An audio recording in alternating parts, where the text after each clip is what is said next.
Psychology കോഴ്സുകളുടെ ഭാവി എന്താണ്? 2025 UGC പുറത്തിറക്കിയ റെഗുലേഷൻസ് അനുസരിച്ച് സൈക്കോളജി എന്ന സബ്ജക്റ്റ് ഓൺലൈൻ അല്ലെങ്കിൽ ഓപ്പൺ ഡിസ്റ്റൻസ് മോഡിൽ പഠിച്ചു പൂർത്തിയാക്കിയ ഒരു വിദ്യാർത്ഥിക്ക് ഒരിക്കലും സൈക്കോളജിസ്റ്റ് അല്ലെങ്കിൽ കൺസൾട്ടന്റ് സൈക്കോളജിസ്റ്റ് എന്ന റോളിലേക്ക് ഉയരാൻ കഴിയില്ല എന്ന് ആ റെഗുലേഷനിൽ പറയുന്നുണ്ട്. കാരണം എന്താണെന്ന് വെച്ച് കഴിഞ്ഞാൽ ഹെൽത്ത് ആൻഡ് അലീഡ് പ്രൊഫഷണൽസ് എന്നുള്ള ഒരു വിഭാഗത്തിന്റെ അണ്ടറിലാണ് സൈക്കോളജി എന്ന സബ്ജക്റ്റ് വരുന്നത്. പേര് സൂചിപ്പിക്കുന്നത് പോലെ തന്നെ മെന്റൽ ഹെൽത്ത്, ആരോഗ്യ മേഖലയിലാണ് സൈക്കോളജിസ്റ്റുകൾ വർക്ക് ചെയ്യേണ്ടത്. അപ്പം അത്തരം ആരോഗ്യ മേഖലയിൽ വർക്ക് ചെയ്യുന്നവർ ഒരിക്കലും ഒരു ഓൺലൈൻ മോഡിൽ പഠിച്ചു വന്നവരായിരിക്കരുത്, ഒരു ഡിസ്റ്റന്റ് മോഡിൽ പഠിച്ചു വന്നവരായിരിക്കരുത് എന്നുള്ളത് കൊണ്ടാണ് UGC ഇങ്ങനെ ഒരു റെഗുലേഷൻ പുറത്തിറക്കിയിട്ടുള്ളത്.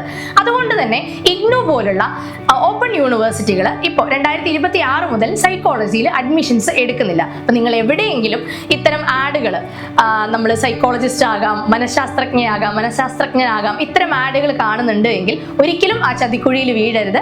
കൃത്യമായിട്ട് ഓഫ്ലൈൻ മോഡിൽ റെഗുലറായി പഠിച്ച് പരീക്ഷ എഴുതിയവർക്ക് മാത്രമാണ് സൈക്കോളജിസ്റ്റ് ആകാൻ കഴിയുക എന്ന് ഓർമ്മിപ്പിക്കുന്നു.